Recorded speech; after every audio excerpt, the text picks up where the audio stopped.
Mes bien-aimés de Dieu, je suis heureux de vous retrouver autour de la table du Seigneur. Pour cette semaine, le texte de méditation est tiré de Matthieu chapitre 13, les versets 10 à 17. De quoi nous parle ce texte? Ce texte nous parle d'une interrogation, c'est de savoir pourquoi Jésus utilise-t-il des paraboles pour enseigner. La question des disciples à leur maître est importante pour nous chrétiens, car il y a toujours une vérité cachée dans chaque parabole, vérité qui n'est pas à la portée de tous. La réponse que Jésus apporte à la question de ses disciples suggère qu'il y a une différence entre la masse du peuple et ceux qui écoutent sa parole et la reçoivent. Aux disciples, Jésus expliquait les enseignements contenus dans les paraboles. Aux autres, cela était caché en raison de leur endurcissement. C'est dire que ceux qui reçoivent le Christ ont le privilège de connaître les pensées de Dieu, aujourd'hui comme alors. En lisant ce texte, les disciples remarquèrent que l'enseignement de Jésus prend un tournant nouveau. Dans les enseignements antérieurs, Jésus avait un langage direct dans la proclamation de la bonne nouvelle du salut. Maintenant, il s'adresse à l'auditoire en parabole. Les disciples sont donc en droit de lui poser cette question, c'est de savoir pourquoi se sers-tu maintenant des paraboles pour parler au peuple. Alors, il y a trois raisons que nous avons su comprendre en lisant ce texte. La première raison qui fait que Jésus parle en parabole, c'est pour continuer à révéler la vérité à ses disciples.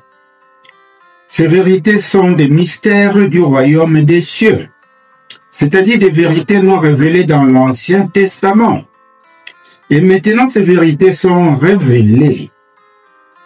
Le mot vérité peut être traduit par secret ou mystère.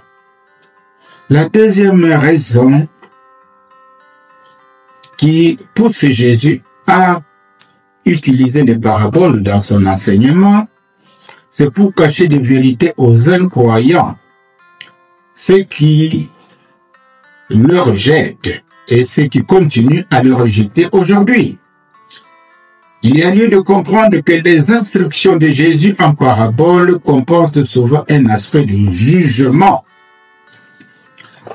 La troisième raison qui amène Jésus à prêcher en parabole, c'est pour accomplir la prophétie d'Ésaïe qui est contenue au chapitre 6, les versets 8 à 10. Nous allons lire cette prophétie. Le prophète Ésaïe disait: « J'entendis la voix du Seigneur disant, qui enverrai-je et qui marchera pour nous? Je répondis, me voici, envoie-moi. Il dit alors, va et dis à ce peuple, vous entendrez et vous ne comprendrez point. Vous verrez et vous ne saisirez point.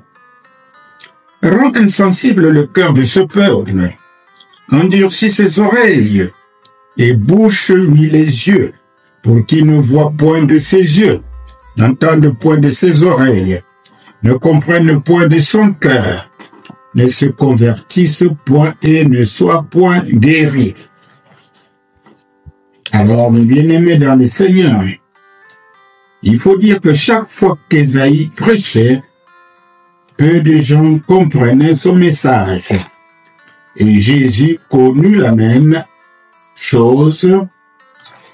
Peu de gens comprenaient aussi son message. Et aujourd'hui, ceux qui ferment le cœur à l'évangile ne comprennent pas aussi le message du salut apporté par Jésus.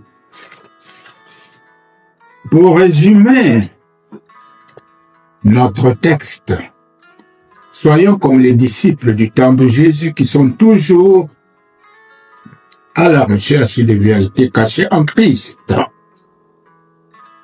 Pour cela, il faut lui ouvrir le cœur et se laisser guider par le Saint-Esprit qui peut nous aider à marcher en nouveauté de vie, à destination de la vie éternelle que Dieu nous réserve dans son royaume.